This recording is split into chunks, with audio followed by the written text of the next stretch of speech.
Ketua Umum PDI Perjuangan Megawati Soekarno Putri kembali menyelipkan nama Presiden Jokowi. Dalam pidatonya siang tadi, Megawati menyindir tugas Jokowi sebagai pemimpin.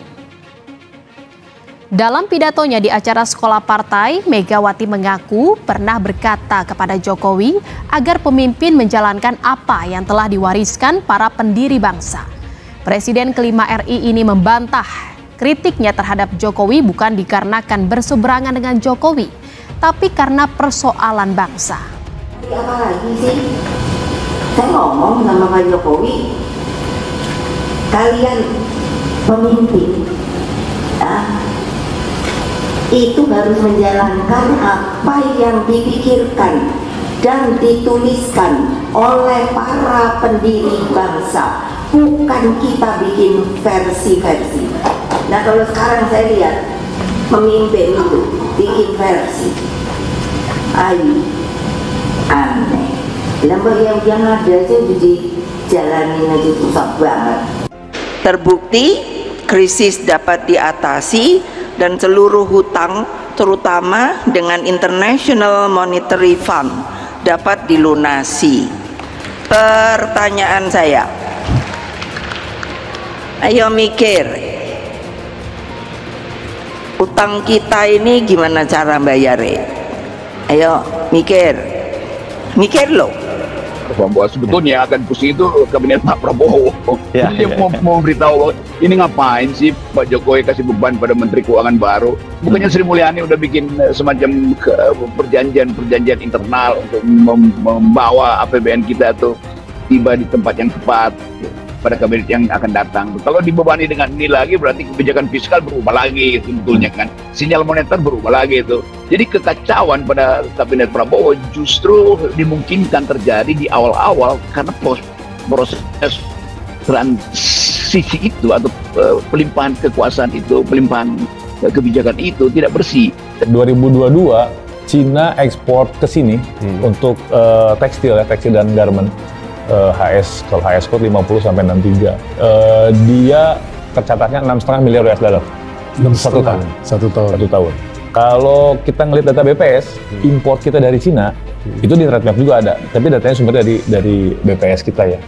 Jadi kelihatannya pemerintah panik atau apa tuh?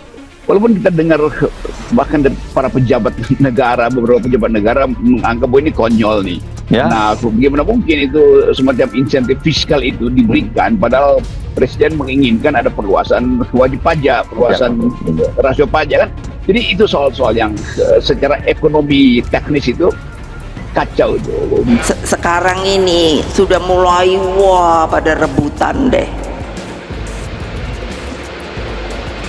Ketika menghadapi krisis multidimensi, saya lebih memilih membentuk kabinet yang ramping dengan jumlah menteri 33, tapi bersifat zaken kabinetnya yang profesional. Jadi benar, the right man in the right place. Bu Sri Mulyani sudah berapa bulan lagi tidak akan kena tanggung jawab tuh ketika pendapatan pajak dan sebagainya tidak terpenuhi. Itu yang akan jadi yang pusing 7 keliling adalah Menteri Keuangan yang dipilih oleh Pak Prabowo gitu. Jangan enak-enakan tidur loh. Ayo ibu-ibu itu, kayak apa kalau terjadi? Gimana? Menyolan ide itu. Tentu Pak Luhut merasa panik karena tidak cukup lagi keuangan untuk membiayai pembangunan atau kepentingan sosial lain, maka diminta supaya dengan mudah itu ya simpan duit di sini, bebas pajak, lalu investasi di sini. Ngapain memaksa investasi itu? Kan investor asing ini kan tahu seluruh detail perbisnisan di Indonesia yang sifatnya sangat politis. Jadi bagi mereka mungkin ya bahaya juga kalau keadaan tidak stabil dan keadaan jaminan hukum dan penyimpanan digital tentang kerahasiaan data itu tidak bisa dijamin oleh pemerintah Indonesia. Nah, bagi investor asing dia sangat peka, dia tahu dia bisa bandingkan dengan negara-negara di Pasifik yang memakai pola yang sama, tetapi tidak ada unsur politik yang begitu rakus untuk mengintip uang orang. Di sini begitu ada uang masuk, itu diintip oleh semua kepentingan kekuasaan. Apalagi kalau ada, ingat nggak kasus yang waktu ketahuan PPATK tuh? PTK terus ketahuan ada korupsi. Yang kasus anaknya siapa? Yang mukulin itu gitu ya. Bu Sri kan ngomongnya jangan terlalu kelihatan, kalau jangan terlalu memperlihatkan kemewahan. Iya, kemewahan. Kan bukan gitu penyakitnya sebenarnya. Penyakitnya ada korupsi di sana banyak. Harusnya itu tapi way out-nya jangan terlalu memperlihatkan kemewahan. Tentu penasihat keuangan dunia itu udah kasih wanti-wanti pada mereka jangan masuk Indonesia ya, karena bahkan yang terbuka sempurna pun dalam bentuk foreign direct investment itu gagal masuk. Diundang oleh Presiden Jokowi berkali-kali, dibuatkan forum di Washington, di Paris, di mana-mana, di Tokyo, di Kanada, nggak ada yang masuk. Maka itu artinya sinyal investor asing, the crazy rich ini nggak mau masuk